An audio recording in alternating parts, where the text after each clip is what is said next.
What we're going to cover during this presentation is as follows. First of all, some very important definitions. Now, you folks may have taken part in this last year, and some of this might be a reiteration. If you're a new tax professional or if you're new to our program, these are still some important things that you need to know. Beyond that, to people that used our program in the past, you'll just see some nice enhancements that we're going to talk about as well. But we start with some important definitions, and then what we want to talk about is what forms are related to the Affordable Care Act and what you're responsible for gathering from your tax-paying customers. We'll talk about ACA exemptions and the important role that plays. After that, we'll talk about penalties for individuals, and the penalties have increased this year over what they would have been paying last year, so that's important to know. I also want to spend just a little bit of time talking about the IRS and its processing of ACA-related information.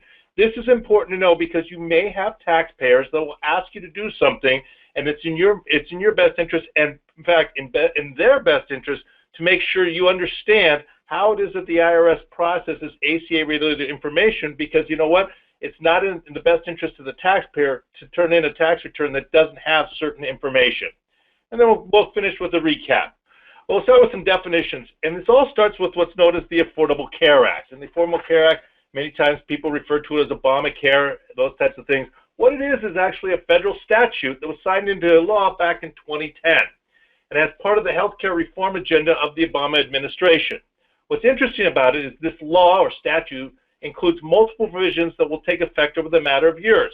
And what these include are the following: the expansion of Medicaid eligibility, the health insurers being prohibited from denying coverage due to pre-existing conditions, and the very important one that you folks are oftentimes involved with, and that is the establishment of health insurance exchanges or marketplaces. And if people choose not to get their insurance through a market exchange or not have insurance, what the ramifications of that are.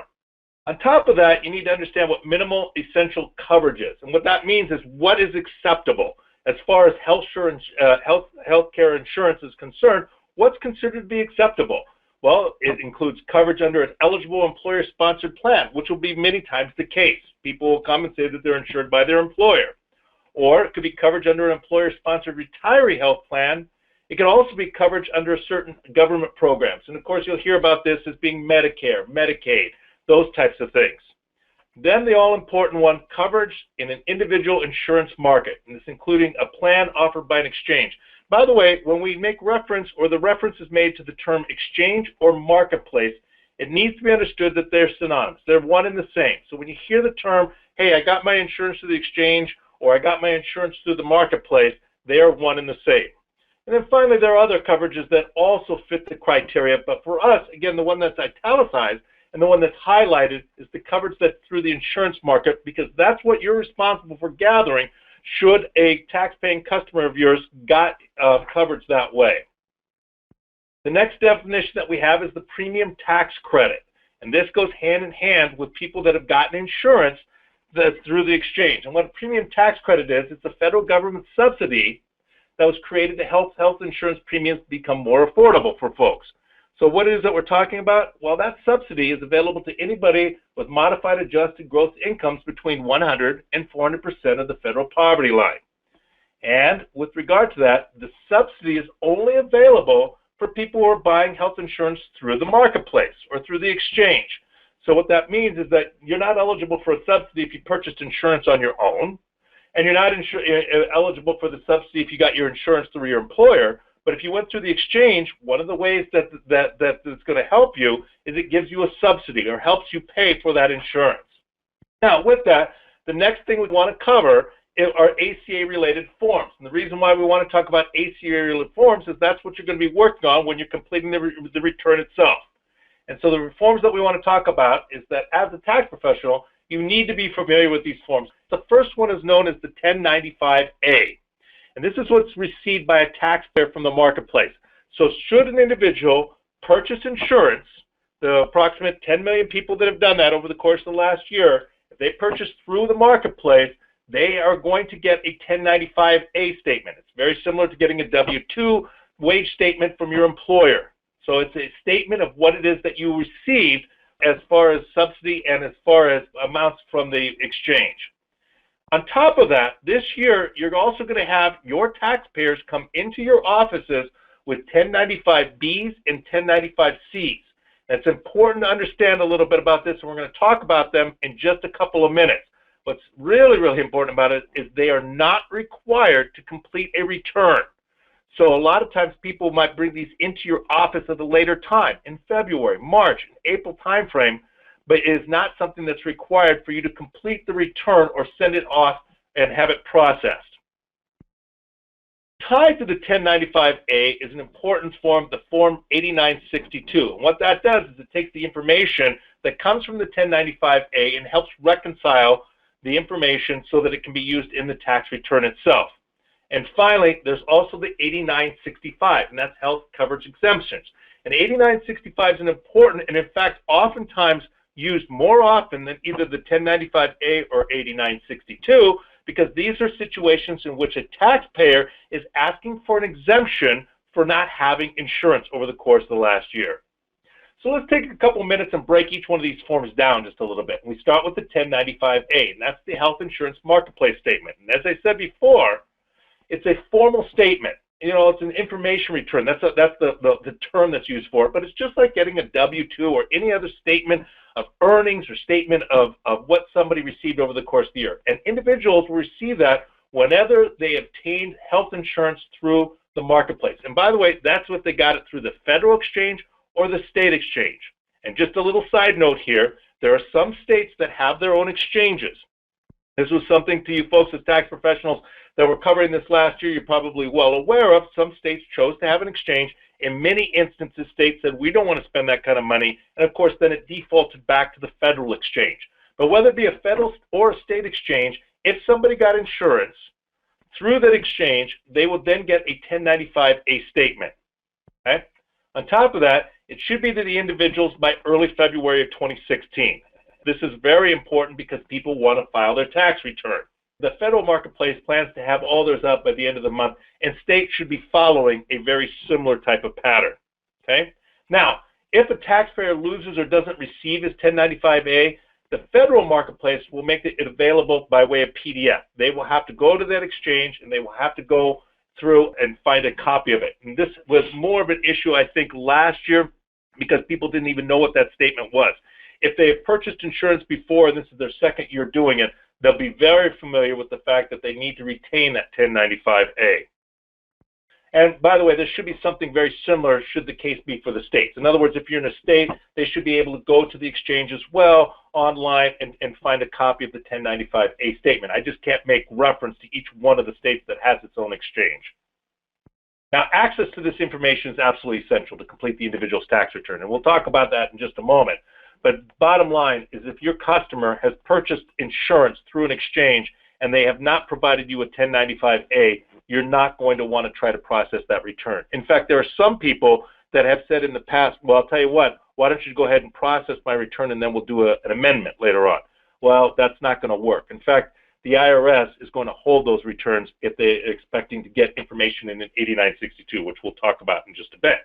Now, for those who received a subsidy, in other words, they got some insurance, and from that insurance they got a subsidy of some kind, they must have access to the information in Part 3 of that 1095-A. And I'll show you where that resides here in the form in just a moment. And the reason why you have to have that information, it is essential in order for you to complete the 8962. On top of that, what we do in our program, which we'll show you here in just a little bit, is we actually make a single worksheet which will then populate the information in the 8962. So in other words, we make it very easy, but just for record purposes, we want to show you what the 1095-A looks like, and this is where you'd be getting information should somebody have purchased insurance through the exchange itself. Okay? Now, on top of that, and I'm going to hold it up here for just a moment, and the reason why is that in your particular states where you might be doing business, it is important that you have this information because if, again, the federal exchange, you can see as up at the top, healthcare.gov, and all the associated information should you need to make a phone call and that type of thing, or more importantly, point your tax-paying customer to these numbers as well. But I do want to make sure that you're aware that these are the states that have their own exchanges, and we will show this information at the end of this presentation as well. Okay, other ACA-related forms is that there are two new ACA-related information statements. Now, we talked about the 1095-A. And so if somebody got insurance through an exchange, they're going to get a formal statement. Well, now, starting this year, there are going to be 2 other statements that people get as well. Please note they will most likely be received by individuals towards the end of March. Now, that should be a red flag because most people want to get their taxes, especially if they have money coming back, long before the end of March of 2016. Let's make sure we understand that these 2 information returns are not needed to prepare a federal return. Therefore, you should not wait to complete a 1095 since these statements will not be received until most individuals want to file their return. So all we're simply saying is that this is new, and in fact, people will call you, and it's just good information to have. You'll want to make sure that they're more than welcome to bring that information in. You'll want to make sure you make a copy of it, you keep it in their file, you keep it in the document archive. At the same time, you don't need it in advance of doing the tax return itself. These 2 forms are first the 1095B, and that's health coverage statement.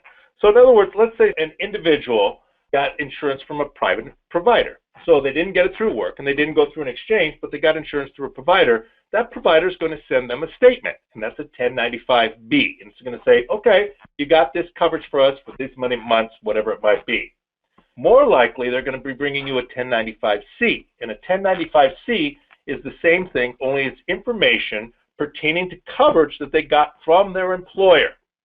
So this is a really important thing because they're going to say, oh my gosh, I just got this. What do I need to do with it? For your sake, it's just for a proof of insurance, basically.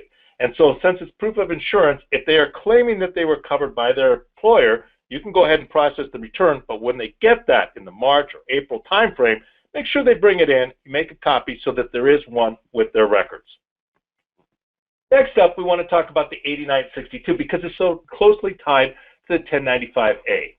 Form 8962 is the actual premium tax credit. Remember, what's going to happen is the 1095A is brought by the taxpayer, and it's that information that is then put into the return. And that information is put into the return by way of the 8962.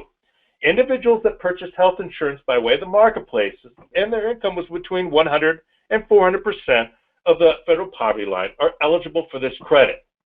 And so if an individual received an advanced tax credit, and it's found in the Form 1095A, Part 3, Column C, they must complete the 8962 to reconcile the calculated credit.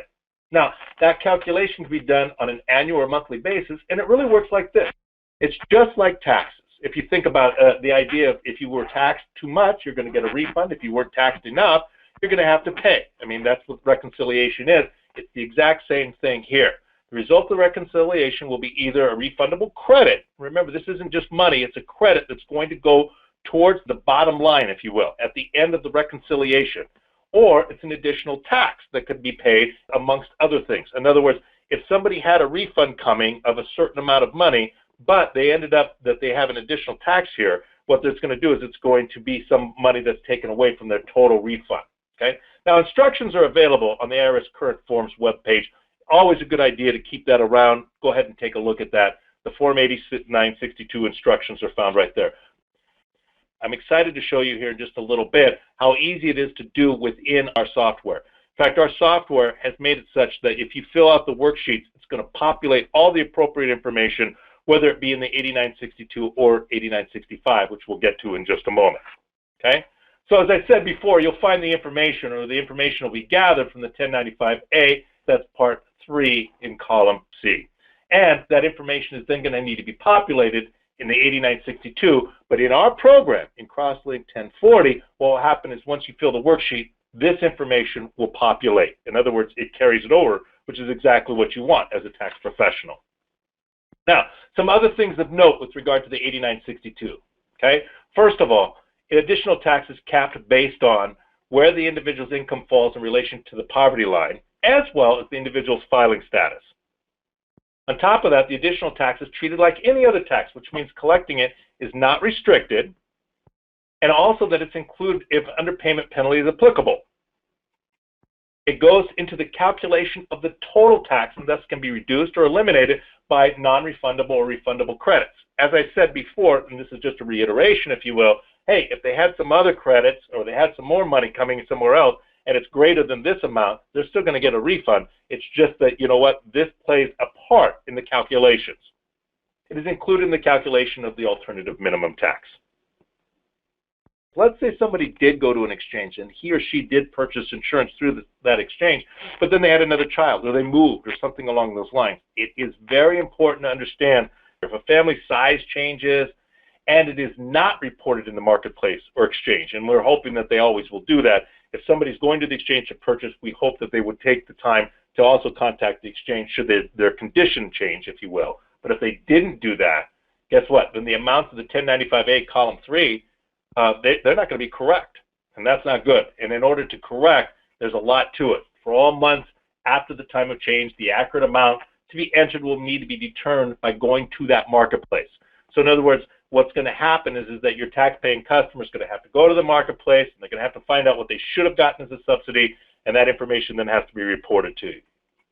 This will cause confusion, no question about it. But again, our hope is that this is this is an anomaly. We hope that this rarely happens. If somebody's gone to the exchange, we hope that they also go to the exchange if they change their condition, whether they have another child or whatever it might be. Same thing holds true if they moved and they didn't provide updated information to the marketplace. It is their responsibility to provide you, they being the taxpayer's responsibility, to provide you with up-to-date information. And so when you're asking questions, if there's an example, a child is born in the middle of the year and they were purchasing through the exchange, we want to make sure that that information that they got from the 1095A is accurate. And if not, you'll want to push them back to the exchange so they can find out what the appropriate amount should have been. That's going to all reside here in the 1095A, and that's Part 3, Column B. Okay. So I know we've given you a bunch as far as definitions are concerned and the importance of these forms. There's one more form that we need to talk about, and that's probably the most important. Well, it is the most important. If you have somebody who did not have insurance over the course of the year, and yet they don't want to pay a penalty, they're looking for an exemption of some kind. And that's done by way of the Form 8965. That's a health coverage exemption. The vast majority of individuals that didn't have coverage will actually qualify for an exemption. I mean, statistics show this, and so that's the first thing. If somebody said, well, I didn't have insurance over the course of the last year, you'll want to make sure that you understand what exemptions might be available for them out there. Now, individuals seeking exemption from the marketplace, and we're talking about two different ways you can get the exemption. You can either try to file for it through an exemption or through the marketplace, which means that they were proactive, and also there's a way of doing it while you're doing the return, depending on what the conditions are. We're going to talk about that here in just a moment. But if they are seeking exemption through the marketplace, they need to complete Part 1 of Form 8965 to indicate that an exemption was applied for. So if they've applied for that exemption and they brought in information too, that's a very good thing. That means it's going to make things much easier for you, okay? And what will happen is an exemption certificate number will be received from the marketplace, and they will give it to you. And then you can go ahead and you can fill that information in on the return itself, okay? Now, I'm not quite sure, nor are we here, as far as how far the approval process, so if they went to the marketplace, they're eligible for an exemption, but in order to get that exemption, there's a lot of paperwork that's done, and it's not done electronically. It's done by paper and mail, so it's a little bit longer, or it takes a little bit longer than you might imagine. So if they're in a situation where they have applied for it through the marketplace and yet they haven't gotten it, it is acceptable to put pending as an acceptable entry or as an entry in the ECN field. Many taxpayers will not have heard of these exemptions. However, I believe it's much less this year than last year. Last year, it could have blindsided them. Now at least they know about it, and if they were eligible for exemption, hopefully if they've gone to the marketplace and got that type of thing approved for them. If they qualify, they will need to apply for that exemption, which will take time and may cause future contacts by the IRS. All we're trying to say is that if they go to the marketplace for their exemption, again, we're dealing with paper and mail. We're not talking about things electronically, and so it will slow things down. Plus, you can be contacted by the IRS regarding that type of thing. Marketplace has identified or defined 14 hardship exemptions. Right off the bat, it's saying, okay, we have these exemptions, and this is what we're talking about when they go to the marketplace and they apply for this exemption. So I've given you a couple of examples here. The determination made that the individual is ineligible for Medicaid because the state didn't expand its eligibility, so on and forth. They filed for bankruptcy, the medical expenses that could not be paid in the last 24 months. You see all of these examples right here. However, if you want a full list of the marketplace hardship exemptions, they can be found on healthcare.gov website that you see down at the bottom. So then the other things you need to know about the 8965. First of all, Part 2, there are checkboxes for an exemption related to household income or gross income being below the filing threshold. And then there's also Part 3. Now this is used when you request an exemption that can be applied for when filing the return. Remember, we were talking about the exemptions up to this point were ones that a customer, or excuse me, a tax-paying customer of yours was looking for through the marketplace. They can also try to get an exemption while doing their return themselves with you. And we'll talk about that in just a moment. But again, we have the worksheet that will take you all the way through all the necessary information that needs to be completed. Either way, what you'll want to see is the instructions, which are on the IRS Current Forms webpage. The 8965 information that's found as far as its instructions is concerned is a great piece of information. In just a moment, I'm going to bring that up. But before I do that, I want to show you one of the pages that can be found. And that page will actually kind of take you to literally, hey, do they need to go through the marketplace to get their exemption, or can it be done on the tax return itself? But it's important to know that all of this information is available through the instructions for the 8965. There are predefined exemptions that they can apply for when they're actually doing the tax return. We talked about the exchange. Now let's also make sure that they understand that while doing the return itself, some exemptions are available. And they include the individual's portion of the premiums more than 8% of their income. So in other words, if it would cost so much to get insurance that they can't afford it, that would be one of the exemptions that's available. And you can do that information doing the worksheet, which we'll show you in just a minute. But what that will do is to say, okay, that's more than that, then they should be able to pay for insurance. The individual does not have a filing requirement. They're below the income level. The individual is not lawfully present in the United States. The individual is a member of a federally recognized Indian tribe. The individual is a member of a recognized religious sect that is opposed to accepting insurance benefits. The individual is a member of a recognized healthcare sharing ministry, or the individual is incarcerated. Okay, so those are things that can be done at the time of doing the tax return, and the individual does not have to go to the exchange. When an individual can apply or request an exemption, first of all, they're going to do it in the marketplace if it's a member of a recognized religious sect. Hardship exemptions defined by the marketplace. The individual does not have access to affordable coverage based on household income. They can also get an exemption in the marketplace or when filing a tax return. And they can do that if they're not lawfully present in the United States, a member of a federally recognized Indian tribe, a member of a recognized healthcare sharing ministry, or individuals incarcerated. And then finally, only when filing a tax return, there are some exemptions that they can apply for. And that is that the coverage was unaffordable, the gross income or household income is below filing threshold, and the individual is living abroad. This sheet right here is actually found on page number 4, I believe, of the 8965 instructions.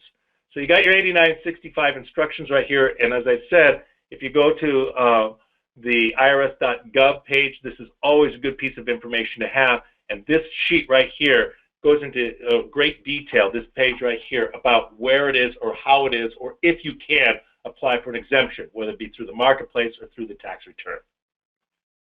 So what we should know then is, hey, what are the penalties that are in place? And we know that they've changed because ultimately, you know, it's a new year, and we started, or the government started by just sort of saying, okay, we'll give you a slap on the wrist. I believe it was $95, but those things are going to be changing.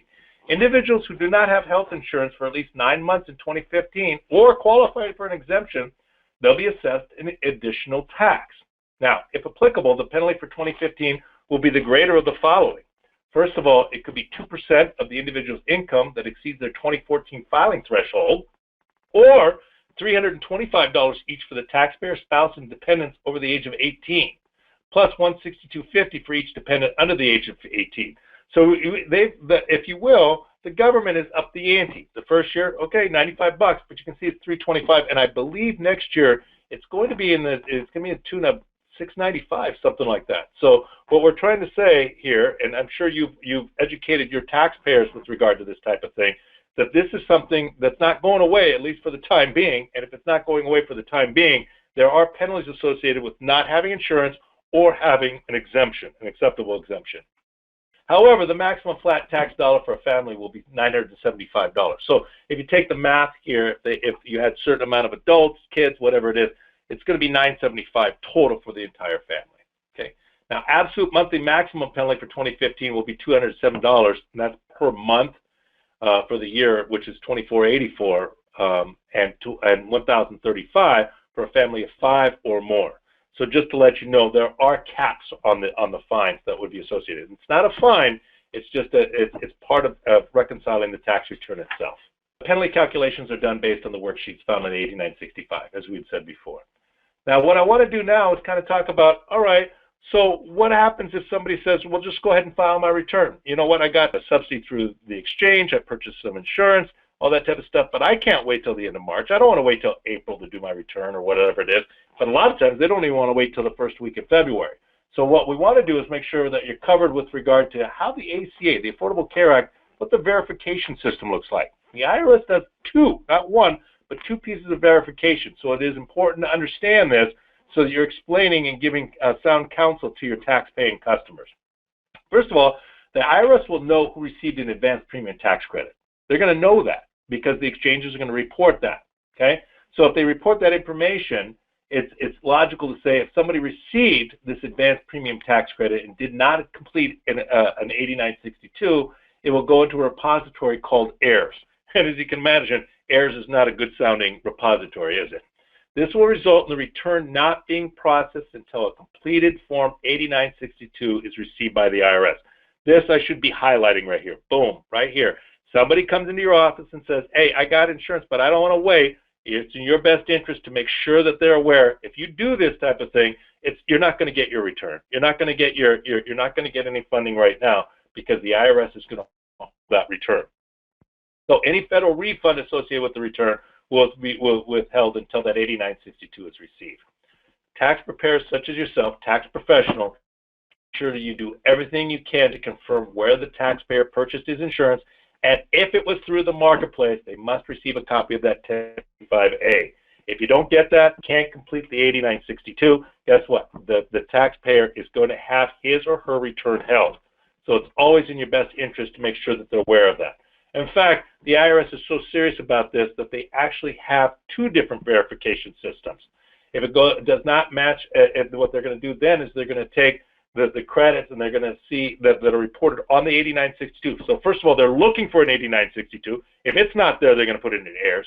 And then what they're going to do is they're going to have a separate system, and that separate system is going to be checking the 8962 to make sure that information is accurate.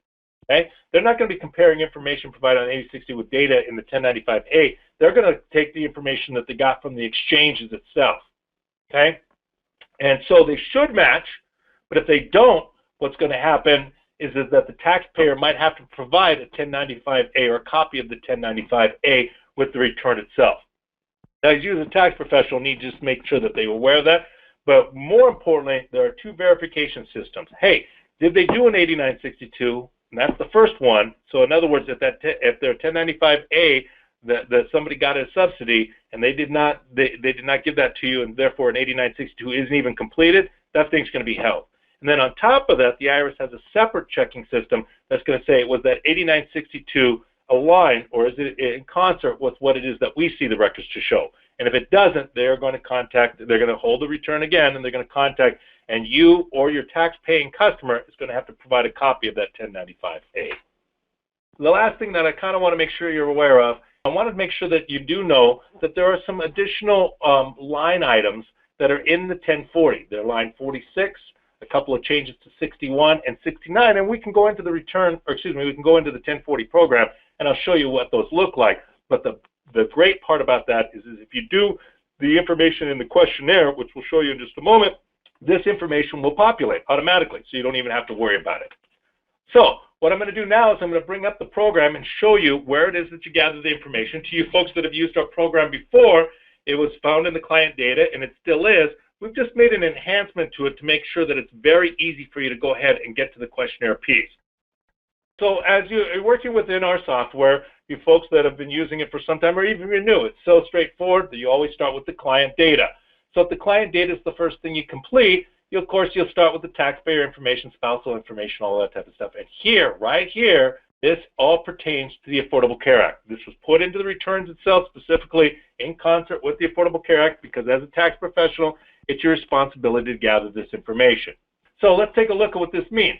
Check all all the following that describes what is happening with this particular taxpayer or his family or her family. And you'll notice if they received health care coverage through an employer, boom, you do go ahead and you hit A. And if you do that, then all of a sudden, you know what? It's going to allow you to just move forward if it was all year long. And remember, you're going to want to click anything that's appropriate. Received health care coverage through the government, Medicaid, whatever it might be. That's B. C, purchase health not through the exchange. In other words, they went through a private insurer. That's number C. But where we get into the game right here, or more specifically associated with the worksheet, are D and E. And so if you'll notice, if somebody purchased health insurance through the marketplace, even if it was a partial year, you'll want to go ahead and you'll hit D, and then right next to it is the questionnaire. And this questionnaire right here, you'll click on it, and what it will do is it'll take you to the information that needs to be completed. You'll just take the information that the customer's given you, including the stuff that they got from the 1095 itself, the 1095A, and as you complete this information, it will then populate the information within the return itself. And as I said before, what will happen is within the return, the information, I'm going to go to the 1040 right now. If I go to the 1040 itself, if I go down to the lines 46, there it is, and of course 61 and 69, these are what's new or been enhanced. And what's going to happen is that based on how you complete the information in the client data as well as the worksheets, this will populate automatically. It'll take care of everything for you. Okay? I'm going back to the client data real quick, and as I go back to the client data, the other one that you need to be responsible for is if somebody is asking for an exemption, and that's going to be E. So we're going to go to E instead, and if for a portion of the year they're asking for an exemption of some kind, of course we'll go ahead and do that. And if we go to that, there's going to be a questionnaire associated with the 8965. And it's important here is that if the individual seeking an exemption, it's your responsibility to make sure that they understand, especially if they're going through the exchange itself, that it's their responsibility to go to the exchange to get that exemption. Okay? So what we're seeing right here is that simply by completing the information in the client data, and then anything that's associated with the questionnaire, you go ahead and click on it. It's going to take you right to the questions that you have to ask and get answers from the taxpayer. And when you do that, it'll populate the information within the return itself. Really want to make sure that you're well prepared for this year and excited about how easy this is to use. Now, what I want to do is kind of finish with a quick recap of all the things it is that we've talked about. The real bottom line is that as a tax professional, it's your responsibility to help in the reconciliation, just like with taxes themselves and whether or not somebody paid too much or didn't pay enough, whatever it might be. The same thing holds true with regard to health insurance. In fact, what happened was that as the Affordable Care Act was coming into being, they had to figure out, they being the government, hey, where can we collect the information as to whether or not somebody actually had insurance or didn't have insurance or was eligible for an exemption. They decided, and rightfully so, it's a great place to do that type of thing. The actual tax return is a place where you can gather information because it's truly a reconciliation of what happened over the course of the last year. So the ACA has an impact for the taxpayer. And if an individual received insurance from the marketplace, they need to understand that they're going to receive a 1095A. That is needed to complete the form 8962. You can't do an 8962 without it, and you know what? That return is going to be held if that 8962 is not part of it. So bottom line is if somebody got insurance through the exchange, they will be responsible for providing you with a 1095A, which you're going to get the information from and complete the 8962. Top of that, a very interesting perspective. So what are there? 150, in excess of 150 million individual tax returns filed each year. There are going to be about 10 million people that went to an exchange to purchase insurance. Now that seems like a drop in the bucket. It's still a great number. I mean, and obviously the goal is for that number to increase each year so that each person has insurance in our country. But you got to realize it is only a drop in the bucket. For all the returns you're going to do, you might not even get somebody that has purchased insurance through the exchange, or if you do, it may only be a handful. So realize that this isn't going to be something that's on every single one of the returns that you do. And of course, that's why the questions are asked in the client data of our software. If they got it through their employer, if they got it through Medicaid, if they purchased it on their own, whatever, those are eligible also to make sure that they're meeting the minimal essential coverage. Only about 10 million, maybe less than that, people are going to actually receive a subsidy from this last year. If an individual, on the other hand, had no health insurance coverage at all during this last year, they may qualify for an exemption. And if so, you are responsible for doing the 8965. So in both instances, you check the box, you go to the questionnaire, that questionnaire, ask your customer the questions, the tax-paying customer of yours, and it will populate the information appropriately. And please remember that in the end, if they have not had coverage and they're not eligible for an exemption, they're in a situation where they may owe an additional tax or penalty for what it is that they haven't had coverage. The penalties are greater than they have been in the past. We're now talking about something that isn't simply $95, but more, and it's going to increase with each year.